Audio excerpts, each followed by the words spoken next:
Bismillahirrahmanirrahim. Assalamualaikum warahmatullahi wabarakatuh. Perkenalkan, nama saya Judi Kurniawan, salah satu mahasiswa program studi agribisnis Fakultas Pertanian Universitas Cokroaminoto Palopo.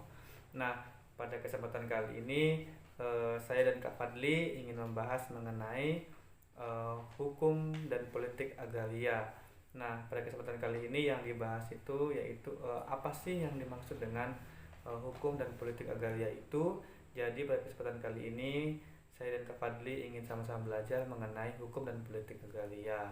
Nah, baik Kak, mungkin beberapa pertanyaan yang ingin diajukan kepada saya mengenai hukum dan politik agraria pada kesempatan kali ini.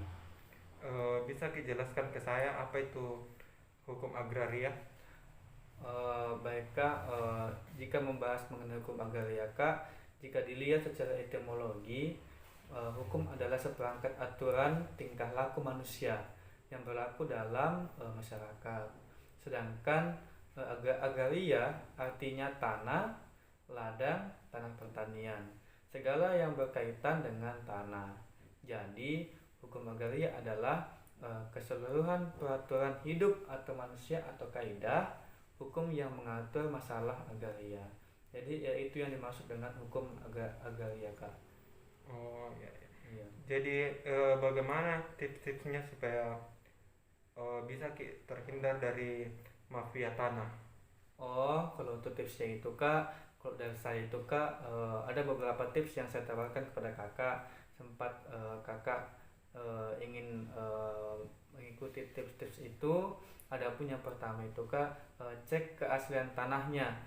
Apakah tanah itu asli atau tidak. Kemudian yang kedua yaitu jangan pernah memberikan atau meminjamkan sertifikat tanah itu kepada orang lain atau orang yang tidak dikenal. Kemudian yang ketiga itu menggunakan jasa notaris yang terpercaya Kak. Jadi kita bisa menggunakan notaris yang sudah memang terkenal dan dipercaya oleh masyarakat. Kemudian yang keempat itu pembuatan akta jual beli.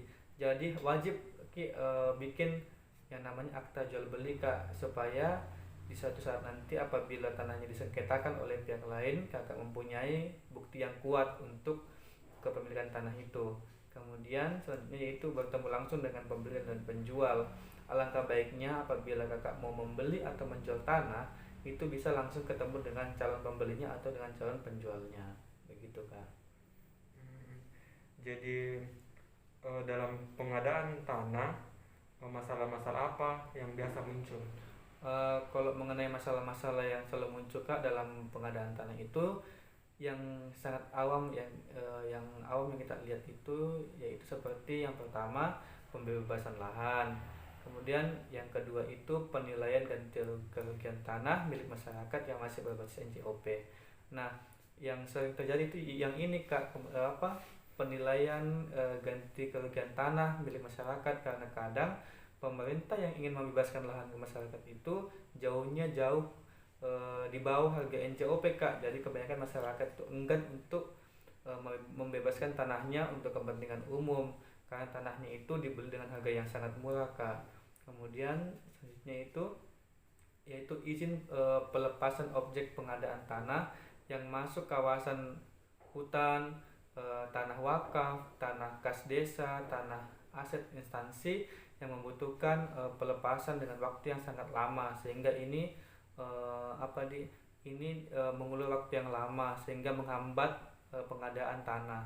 Kemudian selanjutnya itu adanya tumpang tindih antara perusahaan dan masyarakat Kak. Jadi ini yang biasa terjadi di mana-mana, bahwa perusahaan itu mengklaim tanah adat yang sudah dikelola oleh masyarakat, yang sudah dikelola dari zaman nenek moyangnya, dari zaman dahulu. Namun dengan adanya perusahaan, terkadang tanahnya diklaim oleh tanah perusahaan bisa menjadi hak guna usaha dan hak guna bangunan Kak oleh perusahaan. Jadi itulah yang biasa menjadi permasalahan yang timbul ketika ada perusahaan yang membuka lahan, kemudian tanah adat yang dikelola oleh masyarakat setempat yang dari dulunya sudah dikelola dan saat ini tiba-tiba diklaim oleh perusahaan. Jadi mungkin masih ada lagi yang ingin ditanyakan Kak seputaran mengenai hukum dan politik agrarianya. Cukup. Oh, kalau sudah cukup Kak, baik, kita akhiri eh, diskusi kita pada kesempatan ini. Mungkin cukup itu yang bisa kami jelaskan berdua, dan bisa menjadi bahan pembelajaran untuk para audiens yang mungkin nanti melihat video ini. Dan mari kita sama-sama belajar mengenai hukum dan politik agraria. Baik, demikian dari saya. Apabila ada kesalahan dan kekurangan dari ucapan saya, mohon dimaafkan. Demikian dari saya. Wabillahi taufiq wal hidayah. Assalamualaikum warahmatullahi wabarakatuh.